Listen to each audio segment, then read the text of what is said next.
இப்ப அஷ்டம சனி அப்படின்னாலே தாக்கம் என்பது அதிகமா இருக்கும். முதல்ல சிம்மராசிக்காரர்கள் மனதளவுல ஒரு ஸ்திரத்தன்மை இல்லாத ஒரு நிலை, பயம், ஒரு பதட்டம், இதெல்லாம் இருக்கு.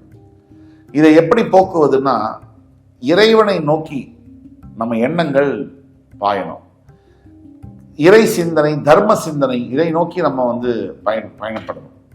சிம்மராசிக்காரர்களுக்கு கஷ்டங்கள் மூலியமா மனசு அப்படியே புழிஞ்சு போட்ட மாதிரி இருக்கு அப்படிங்கிறது உண்மைதான். ஆனா அஷ்டம சனி காலகட்டத்தில் இந்த நேரத்துல தான் உங்களுக்கு ஏதோ மிகப்பெரிய திருப்பங்கள் வாழ்க்கையில நடக்கும். உண்மையை தான் சொல்றேன். உபயோகமே இல்லாத ஒரு இடத்துல வேலை செய்து கொண்டிருக்கக்கூடிய சிம்மராசி அன்பருக்கு அஷ்டம சனி காலத்துல வேலை போய் அதனால அவர் அவஸ்தைப்பட்டு 4 மாசம் புதுசா ஏதாவது ஒன்று படிப்பார், அப்கிரேட் பண்ணிக்குவார். புதுசா ஏதாவது ஒன்று படிப்பார், அப்கிரேட் பண்ணிப்பார். அது மூலியமா பெரிய வேலை, இருந்த வேலையோட அதிகமான சம்பளம்.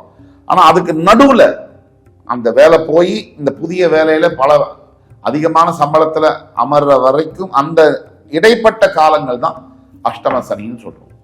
இது நடக்கும். ஒவ்வொரு நகர்வும், சனி பகவானுடைய நகர்வும் சிம்மராசிக்கு முதல்ல பிரச்சனையை கொடுத்து மறுபடியும் அதுல இருந்து வெளியில பெரிய சாதனைகளை செய்யும்படியாக மாற்றும். தான் யார் என்று நமக்கே உணர்த்தக்கூடிய காலகட்டமாக அஷ்டம சனி காலகட்டங்கள் இருக்கும். நாம யாருன்னு நமக்கு உணர்த்தி, நம்ம யாருன்னு நம்ம மற்றவங்களுக்கு உணர்த்தக்கூடிய காலமாகவும் அஷ்டம சனி இருக்கும்.